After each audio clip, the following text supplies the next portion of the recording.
ready to get going for fighting here. Mike Tyson, Big John Alderson. Let's meet the officials that will be handling the fight at ringside and meet the combatants with our ring announcer, Michael Buffer. And now, ladies and gentlemen, from the Trump Casino Hotel on the boardwalk in Atlantic City, let's get ready to rumble. This is in the heavyweight division, scheduled for 6 rounds, and something's got to give. They're both undefeated. The referee for this bout is Frank Cappuccino. Introducing first in the red corner, wearing the red trunks with white trim, weighing 226.5 pounds, from Cabin Creek, West Virginia. His professional record, 4 consecutive victories, all by knockout. Ladies and gentlemen, John Alderson.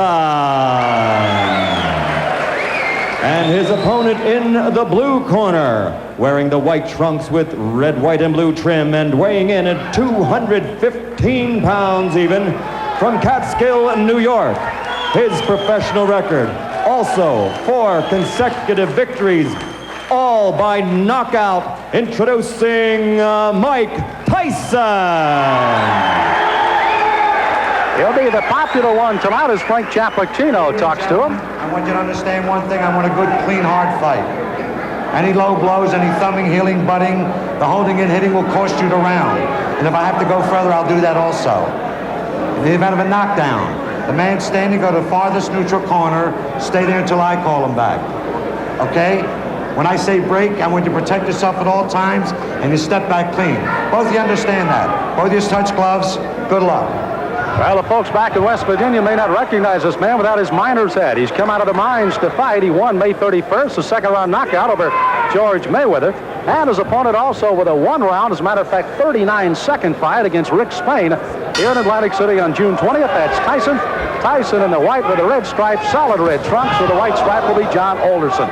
Alderson, a tremendous height advantage. How much will that play a factor in tonight's fight? Well, he has got to keep Tyson off him. Use the jab, the straight right hand. And Mike Tyson gets inside very effectively. It's one of the things he does. And he'll go to the body once he gets there. So I don't know if the height in itself will be a big edge for Alderson. Alderson said if he does get inside, look for me to tie him up. I'm not going to try to rumble with him in there. I don't blame him. So Frank Cappuccino will have a busy night tonight, and this 6-rounder may not last very long with the kind of shots there. A left hook right to the face that time of Alderson. That was a strange punch, but Tyson is so powerful, no matter how he delivers those punches, they hurt. For every punch Tyson throws is meant to knock you out. Now, as he gets on against tough competition, the question is, when he comes in like this, will he get nailed with counter shots? That's really what Alderson wants to do. Tyson, you heard documented, of course, the young man fighting very well, amateur, 25-2. A boxing historian, reads book after book of boxing and watches all historic films of the greats. He's got an edge. His manager, Jimmy Jacobs, has the largest fight film collection in the world, so he can look at all those. He does look at all the former heavyweight champs. And of course, he's a long way from being that, but he's such raw talent at his age, you can't help but think about it. How much pressure and how much can a 19-year-old take putting the pressure on to be the youngest champion in the world? Well, of course, that's them talking. That's Customato and Tyson making these bold predictions, and they put pressure on themselves. Now, Tyson switches to southpaw. I haven't seen him do that before. Interesting. Lands with a lead left. Alderson is already bleeding from the nose, and I think that was from the very first left hand.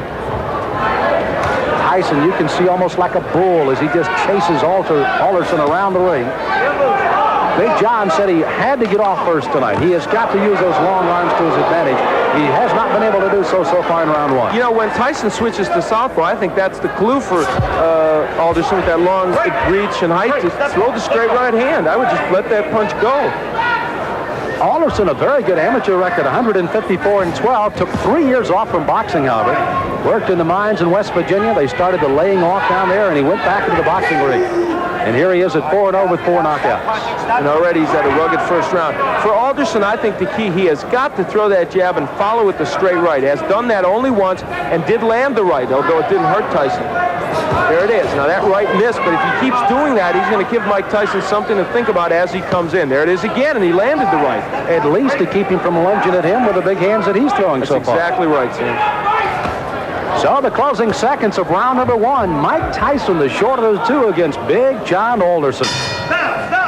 Mike Tyson delivers punches often in a very awkward fashion. Look at this left hand. That was a jab, but boy, he was off balance when he threw it. Still had a lot of power against Alderson. This is round number 2 of a scheduled 6-rounder heavyweights. Mike Tyson in the white trunks, Big John Alderson in the red. Alderson hailing from Cabin Creek, West Virginia, the home of the great basketball player, former Los Angeles Laker Jerry West. Alderson, as a matter of fact, plays basketball and softball just to stay in shape right now. I'd take him as the center of my ball club. Yeah, I think so. Muscle underneath. Now, Tyson, they told him to go to the body, and he's trying to do that in this round. But Mike hasn't been that busy when he gets on the inside. Good uppercut by Tyson.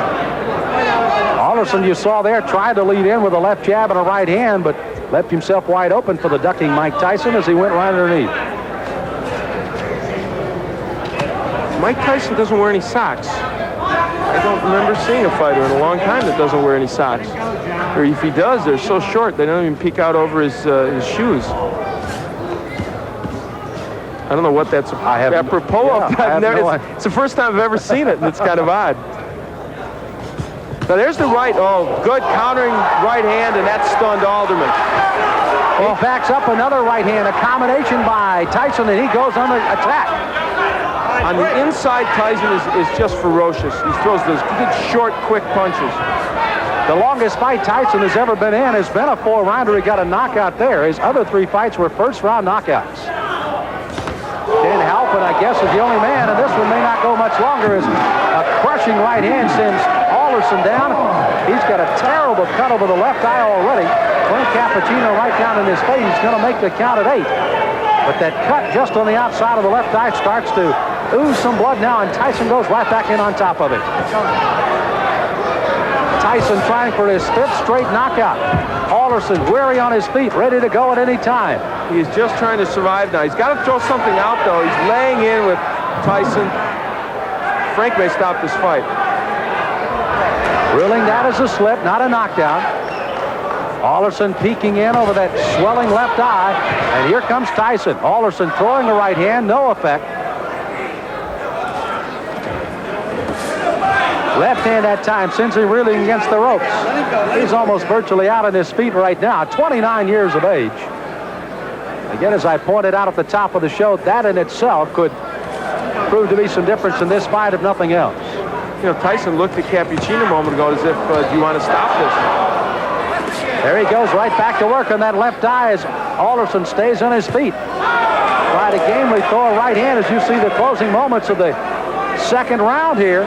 Alderson down in this round, may survive as he goes down again at the bell. He's got to get up. Now, a fighter cannot be saved by the bell in any round with the exception of the last, so he must come to his feet at the ruling of the referee says okay. He is, and he goes into his corner. But if he comes out to answer this bell, it'll be a gutty performance by Big John Alderson. Here's his mouthpiece. Here's his mouthpiece. Here's his mouthpiece. Look, why don't you just come back and fight another one? Huh? Okay.